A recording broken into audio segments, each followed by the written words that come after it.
Did you say you were nervous? Yes. I have been packing winter essentials for a local school. We've got some lovely Disney princess pyjamas, gorgeous cuddly toys. So basically, just wanted to give you a little letter from a dad who was supported last year. Okay. Oh no, I'm already going to cry. Oh no. Dear Nick, I wanted to tell you about me and my two boys. Ryan, who's 9, and Fred, who turns 6 in August. And what life has been like for us. I hope it helps you to understand. Crikey, I'm not doing very well. It's not even getting started. I hope it helps you understand why what you did mattered so much. Both boys are going through a lot. We're waiting for a formal autism diagnosis, but every day brings triggers, overwhelm and meltdowns. I had no idea about autism until Fred was born. Days without sleep and no idea what was happening. Since then, my life has been trigger chasing, trying to predict what might set them off. In 2019, when Fred was born, I had a business which was doing really well. While my wife ran her own woodcraft business. Then COVID hit. Work collapsed, and my wife was diagnosed with stage 4 breast cancer. It spread quickly to stage 4, into her liver and bones. Telling the boys how ill she was at the...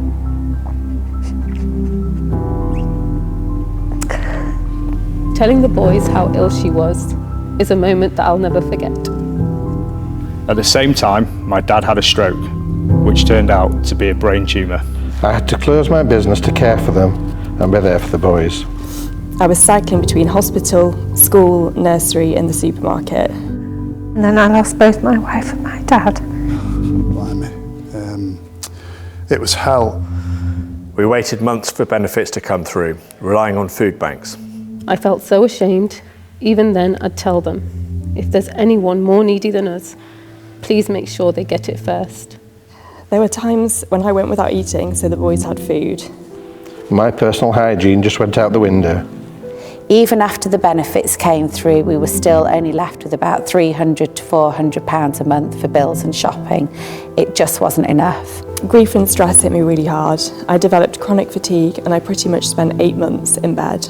I was taking the boys to school and other parents were having to help carry me in. I remember trying to play cards with them and being so exhausted I could only move my wrist to shuffle. I was once so house-proud, but my elderly mum was having to come and help me with the washing up. Fred also had screaming meltdowns and ear infections. We felt stuck in the system, not able to access help. When he's registered as disabled, we received a back payment, which I used to create a proper bedroom for the boys.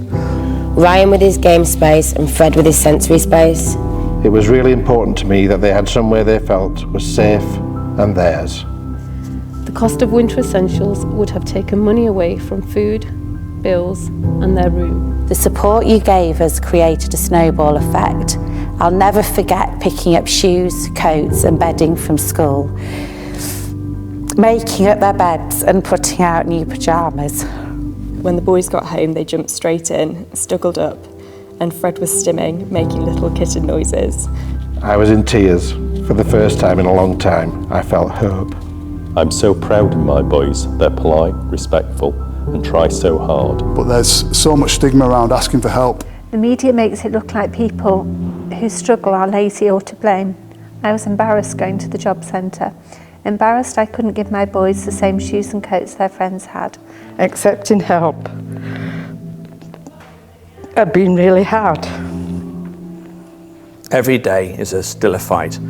I live with PTSD, and some mornings after nights of nightmares, I don't want to be here.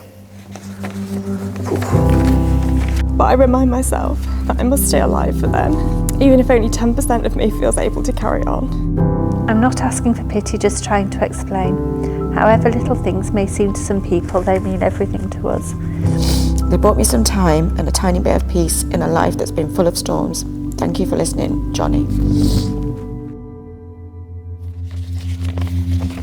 You just forget how lucky you are when you hear stories like this. You realise how much it's important to help them, because the tiny things like putting your kids to bed on at night and them being warm, and fed. We just take it for granted. I can't imagine what it must feel like if you didn't have the money to help your own children. It's just absolutely shocking what people have to go through, and you don't realise that it's on your doorstep. It just goes to show that everything that we're doing here, everything that the charity is doing, is absolutely critical to support families like Johnny's. Whenever you're ready, if you just want to press play. Hi, it's Johnny. I just wanted to send you a message to say thank you. I don't think you'll ever realise how much what you did meant to me and the boys. It wasn't just about the help itself, it was about someone actually seeing us and caring. To think so many people have given up their time and their money to help us when you don't even know us. It means more than I can put into words. I suppose it made me feel less ashamed. You shouldn't have to feel ashamed. You shouldn't have to feel ashamed. You've given the boys moments of happiness I wouldn't have been able to give them on my own. That's priceless. So, yeah, just thank you for being one of life's good people.